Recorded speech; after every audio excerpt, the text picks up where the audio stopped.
नमस्कार दोस्तों, मैं Dharmendra Verma online study with DK में आपका बहुत बहुत स्वागत करता हूं। आज हम बात करेंगे गणित पेडागोजी में गिनतारा, जिसे अबेकस भी कहा जाता है, जियो बोर्ड, जियो बॉक्स, 10 ग्राम, विवकलन और ग्राफ के बारे में। काफ़ी इंपॉर्टेंट है दोस्तों। आपने जब भी गणित पेडागोजी पढ़ी होगी ये शब्द आपके सामने आए होंगे। यहाँ पर सबसे पहले इनको समझाया जाएगा, उसके बाद इनसे संबंधित जो एग्जाम में प्रश्न पूछे गए हैं उनके बारे में बताया जाएगा। तो आपको चित्रों के माध्यम से भी समझाया जाएगा, तो आपको स्किप नहीं करना है, वीडियो को पूरा देखना है और अंत में हमें ज़रूर बताना है कि आज का वीडियो आपको कैसा लगा। अच्छा लगे तो लाइक करना है, शेयर करना है और चैनल को सब्सक्राइब कर लेना है। तो चलिए शुरू करते हैं। आज का हमारा पहला हमने लिया है यहाँ पर गिनतारा। गिनतारा को अबेकस भी कहा जाता है, याद रखिएगा। गिनतारा पूछे या फिर अबेकस के बारे में पूछे, एक ही। यहाँ पर सबसे पहले हम चित्र को देख लेते हैं। यहाँ पर देखिए एक बच्चा है जो चित्र के माध्यम से सीख रहा है। अबेकस गणितीय तथ्यों जैसे जोड़, घटाना आदि सिखाने में उपयोग किया जाता है। इसका सबसे पहले आविष्कार चीन में हुआ था। याद रखिएगा, यदि पूछे कि अबेकस का आविष्कार कहाँ हुआ था सबसे पहले, तो ये चीन में हुआ था। ये जोड़ घटाव के लिए उपयोग में लाया जाता है। जो बच्चा होता है प्राथमिक स्तर पर, जब बच्चा सीखता है तो इसके माध्यम से बच्चा आसानी से सीख सकता है। वो रुचि लेकर जोड़ घटाव को सीख सकता है। किससे? अबेकस से। तो ये एक अच्छा साधन है प्राथमिक स्तर पर। आप देख सकते हैं चित्र के माध्यम से। इसे क्या कहा जाता है? इसे अबेकस कहा जाता है। यदि आप इसको साधारण भाषा में समझे तो इसका उपयोग योग की अवधारणाओं को विकसित करने के लिए किया जाता है। और इसका आविष्कार सबसे पहले कहाँ पर किया गया था? चीन में किया गया था।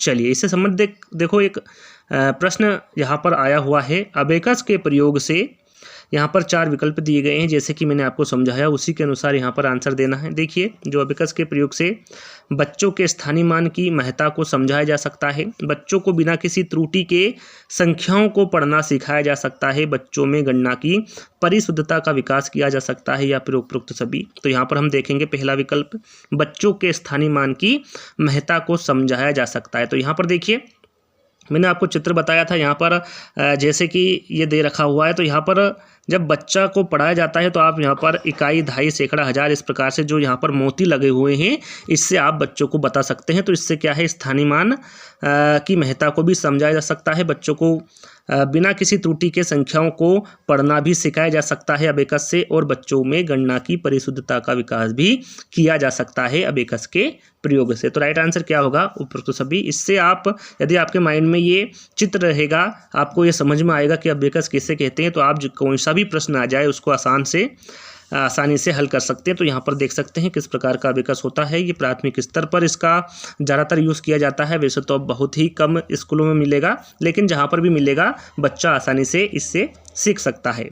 चलिए अब बात करेंगे जियो बोर्ड की। यहाँ पर देखिए, आप चित्र के माध्यम से देख सकते हैं इसका आकार किस प्रकार का होता है। चौकोर होता है और ये लकड़ी का बना होता है। यदि पूछे जियो बोर्ड किसका बना होता है, तो ये लकड़ी का बना होता है। इस पर कीलें लगी होती हैं और इन कीलों के माध्यम से आप एक चाहे रबर ले लीजिए, धागा ले लीजिए, इसके इस्तेमाल से इस पर त्रिकोण बना सकते हैं, वर्ग बना सकते हैं, आयत बना सकते हैं और इसके माध्यम से बच्चों को आप आसानी से सिखा सकते हैं। यहाँ पर आप देख सकते हैं रबर बैंड या धागे का इस्तेमाल करके बच्चों को खुली व बंद आकृति सिखाने के लिए आप किस तरह की गतिविधियां आयोजित कर सकते हैं। चाहे, मतलब कहने का मतलब है, चाहे आप त्रिकोण बना सकते हैं, वर्ग बना सकते हैं, आयत बना सकते हैं। ये आपके ऊपर है कि आप बच्चों को किस तरीके से इस जियो बोर्ड के माध्यम से समझा सकते हैं। यहाँ पर आप देख सकते हैं ज्योमिति आकृति, यानी कि त्रिकोण, वर्ग, आयत कुछ भी बना सकते हैं।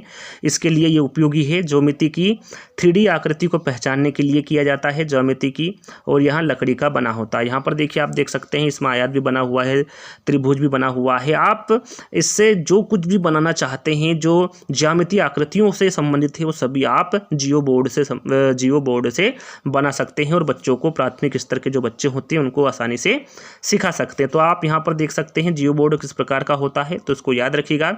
इससे संबंधित एक प्रश्न पूछा गया था, जियो बोर्ड किसके शिक्षण का एक प्रभावी साधन है? ज्यामितीय आकृतियों और उनकी विशेषताओं का है।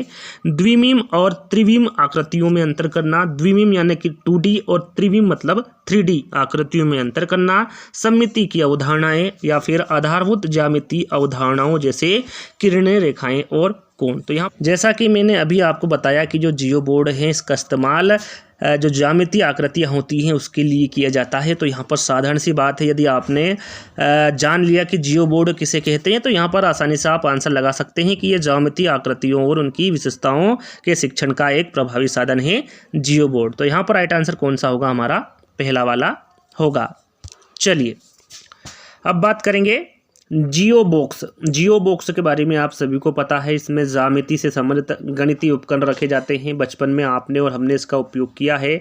बचपन में इसे कंपास या फिर बॉक्स के नाम से जानते थे। याद रखिएगा, यदि एग्जाम में पूछे कि ज्यामिति से संबंधित गणितीय उपकरण किस में रखे जाते हैं तो वो जियो बॉक्स में रखे जाते हैं। इसका उपयोग आपने सभी ने किया होगा, इसके बारे में ज़्यादा समझाने की आवश्यकता नहीं है।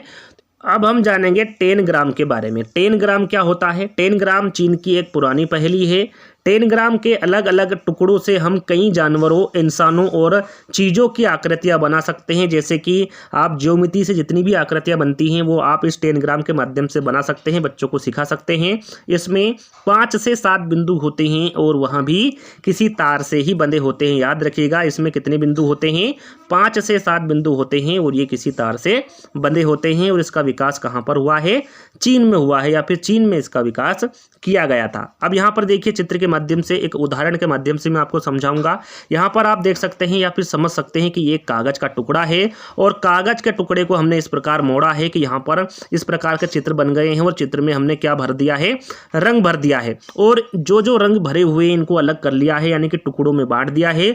और इन टुकड़ों से आप कुछ भी बना सकते हैं। लाइक आप होम बना सकते हैं, यहाँ पर फिश बना सकते हैं, केट बना सकते हैं, कुछ भी आप बना सकते हैं। जो ज्योमिति से संबंधित जितनी भी आकृतियां हैं उनको आप उन चित्रों के माध्यम से बना सकते हैं, बच्चों को सिखा सकते हैं। उसे क्या कहेंगे? उसे ही हम 10 ग्राम कहेंगे। तो यहाँ पर ध्यान देना है आपको कि ये 10 ग्राम चीन की एक पुरानी पहेली है और इसमें 5 से 7 बिंदु होते हैं और ये कई जानवरों, इंसानों और कई चीज़ों की आकृतियाँ ये इसमें बन सकती है 10 ग्राम में, क्योंकि इससे संबंधित प्रश्न पूछा जाएगा। जैसे कि आप यहाँ पर प्रश्न देख सकते हैं।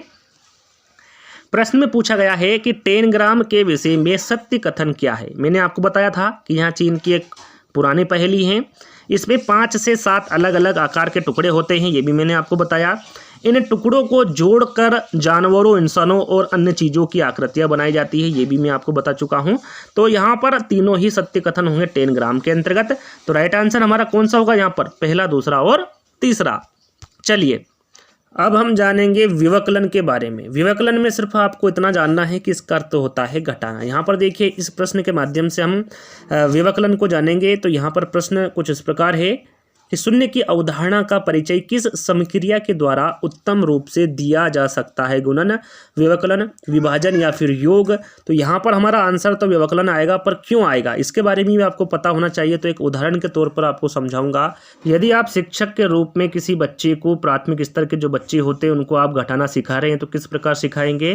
किसी वस्तु को बताकर ही वहाँ पर आप सिखा सकते हैं, उस वस्तु के माध्यम से सिखा सकते हैं। चाहे वो सेब हो सकता है, केला हो सकता है, टॉफी हो सकता है। जैसे कि किसी बच्चे को आपने कहा कि तुम्हारे पास 2 टॉफी है और दोनों टॉफी मैंने ले ली, तो तुम्हारे पास अब कितनी टॉफी बची? तो बच्चा क्या कहेगा? मेरे पास 0 टॉफी बची। कितनी बची? 0। तो यहाँ पर आपने क्या बताया? घटाना बताया, विवकलन बताया। और विवकलन के माध्यम से आपने क्या बताया? शून्य की अवधारणा का परिचय दिया। तो यही मैं आपको यहाँ पर बताना चाह रहा हूँ कि ये विवकलन समक्रिया के द्वारा उत्तम रूप से दिया जा सकता है, शून्य की अवधारणा का परिचय। तो यहाँ पर राइट आंसर हमारा क्या होगा? बी वाला होगा। चलिए यहाँ पर देखिए, हम अंतिम उपकरण ले लेते हैं, ग्राफ या फिर पेपर। इसके बारे में तो आप सभी जानते हैं, चित्र के माध्यम से आप देख सकते हैं। ये दशमलव संख्याओं के पढ़ने के लिए इसका उपयोग किया जाता है यहाँ पर इस प्रश्न के माध्यम से, और अच्छे से आप समझ पाएंगे। 2 दशमलव वाली संख्याओं के गुणन, जैसे कि 0.3 इंटू 0.2 बराबर 0.06 को संकल्पना को समझाने के लिए निम्नलिखित में से कौन सा शिक्षण अधिगम साधन उचित है? यहाँ पर देखिए, आपको इस संकल्पना को समझाना है, इसके लिए कौन सा शिक्षण अधिगम साधन उचित होगा? आपको सभी को पता है कि 0.3 इंटू 0.2 बराबर 0.06 होता है, लेकिन आपको प्राथमिक स्तर के बच्चे को समझाना है तो आपको इन चारों विकल्पों के माध्यम से बताना पड़ेगा कि किस माध्यम से आप बच्चों को समझाएंगे, कौन सा अधिगम साधन उचित होगा। तो वो होगा ग्राफ पेपर, क्योंकि इससे दशमलव संख्या संख्याओं के पढ़ने के लिए इसका उपयोग किया जाता है। और यहाँ पर 2 दशमलव वाली संख्याओं के गुणन की संकल्पना को ही आपको समझाना है, तो किसके माध्यम से समझा पाएंगे? ग्राफ पेपर के माध्यम से समझा पाएंगे बच्चों को। तो आई होप आप इन सभी उपकरणों को अच्छे से समझ गए होंगे। तो आज का वीडियो हम यहीं पर समाप्त करते हैं। आज का वीडियो आपको कैसा लगा आपको कमेंट्स के माध्यम से बताना है। अच्छा लगे तो लाइक करना है, शेयर करना है और चैनल को सब्सक्राइब कर लेना है। और जल्द ही दोस्तों एक नए वीडियो के साथ मिलेंगे। जब तक के लिए धन्यवाद। जय हिंद।